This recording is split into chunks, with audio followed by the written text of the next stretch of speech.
สบายดีตอนเช้าพี่น้องที่หักในองค์พระคริสต์เจ้าของพวกเราทั้งหลายมื้อนี้กลับมาฟังพระคำของพระเจ้าด้วยกันในพระคัมภีร์กิจการบทที่11ข้อที่1หาข้อที่18ในหัวข้อที่ว่าความรอดพ้นมาถึงกับคนต่างชาติข้าพเจ้าอนุญาตอ่านพระคำของพระเจ้าข้อที่1หาข้อที่3และข้อที่12กับข้อที่16พระคำของพระเจ้าได้ทรงกล่าวว่าบัดนี้พวกอัครสาวกและพี่น้องที่เชื่อทั่วทั้งแขวงยูดาห์ได้ยินว่าคนต่างชาติได้รับพระธรรมของพระเจ้าเหมือนกันเมื่อเปโตรกับเมื่อนครเยรูซาเล็มพวกที่เป็นฝ่ายพิธีตัดก็ติเตียนเพิ่นโดยว่าเป็นหยังท่านจึงเข้าไปหาคนที่บ่ได้รับพิธีตัดและรับประทานอาหารกับพวกเขาด้วย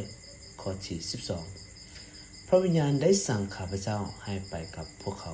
โดยบ่ให้จำแนกระหว่างคนต่างชาติและพวกเขาพี่น้องทั้ง6คนนี้ก็ไปกับข้าพเจ้าด้วยและพวกเขาทั้งหมดได้เข้าไปในเรือนของโกเนลิโอนั้นข้อที่16แล้วข้าพเจ้าก็ระลึกถึงถ้อยคำที่องค์พระผู้เป็นเจ้าได้กล่าวว่าโยฮันได้ให้รับบัพติศมาด้วยน้ำแต่ฝ่ายเจ้าทั้งหลายจะได้รับบัพติศมาด้วยพระวิญญาณบริสุทธิ์เจ้าพี่น้องเมื่อเราได้อ่านพระคำของพระเจ้าในพระคัมภีร์ตอนนี้ซึ่งเป็นพระคัมภีร์ต่อเนื่องมาจากบทที่10ซึ่งเป็นเรื่องราวของอาจารย์เปโตรที่ได้ไปประกาศข่าวประเสริฐให้กับนายห้อยคนหนึ่งชื่อว่าโกเนลิโอและเราจะเห็นว่าพระวิญญาณบริสุทธิ์ได้ทำงานกับชีวิตของอาจารย์เปโตรและจะเห็นครอบครัวและคนในบ้านนี้ได้ต้อนรับเอาองค์พระคริสต์เจ้านั่นก็คือนายห้อยโกเนลิโอเป็นนายห้อยและเราก็เป็นต่างชาติเป็นคนต่างชาติที่ซึ่งว่าบ่แม่นคนยิวนั่นเองและเมื่อคนต่างชาติได้รับความรอดพ้นความเชื่อก็ได้ไปทั่วถึงกับพี่น้องชาวยิวหรือพี่น้องผู้ที่บ่เป็นคนต่างชาติและพวกเขาก็รู้ว่าเป็นเรื่องที่ประหลาดใจหลายซึ่งว่าคนต่างชาติได้รับข่าวประเสริฐเพราะในสมัยตะกี้ระหว่างคนยิวกับคนต่างชาติ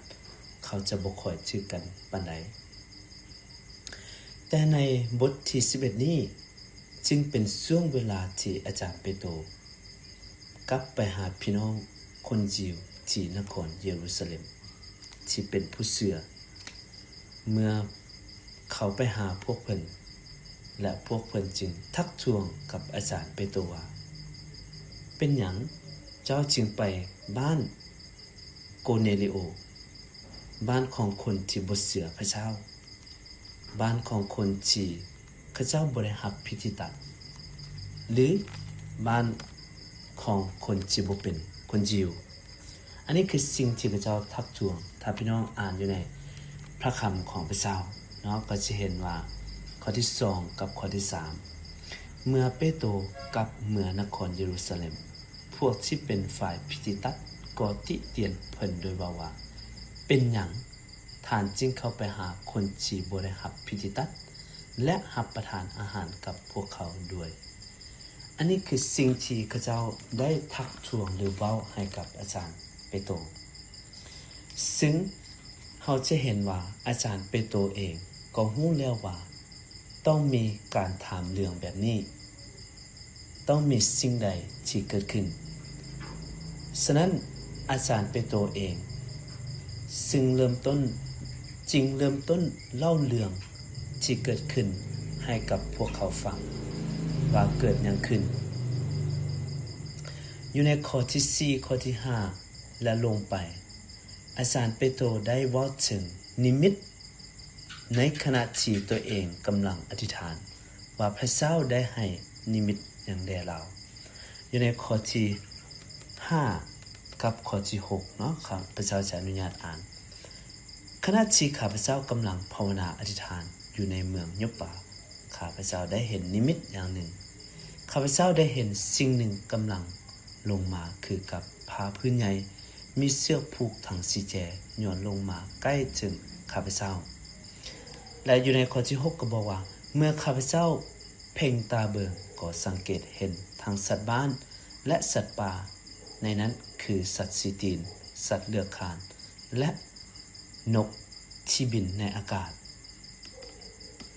อันนี้คือสิ่งที่นิมิตที่เปโตรอาจารย์เปโตรได้เห็นและเมื่ออาจารย์เปโตรเห็นเราก็ปฏิเสธปฏิเสธแล้วแต่พระเจ้าก็บอกเราให้เฮ็ดตามสิ่งที่พระเจ้าบอกเนาะเราจะเห็นอยู่ในพระคำของพระเจ้าตัวนี้พี่น้อง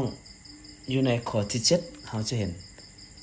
แล้วข้าพเจ้าก็ได้ยินเสียงหนึ่งบอกข้าพเจ้าว่าเปโตรเอ้ยจงลุกขึ้นและข้ากินเสีย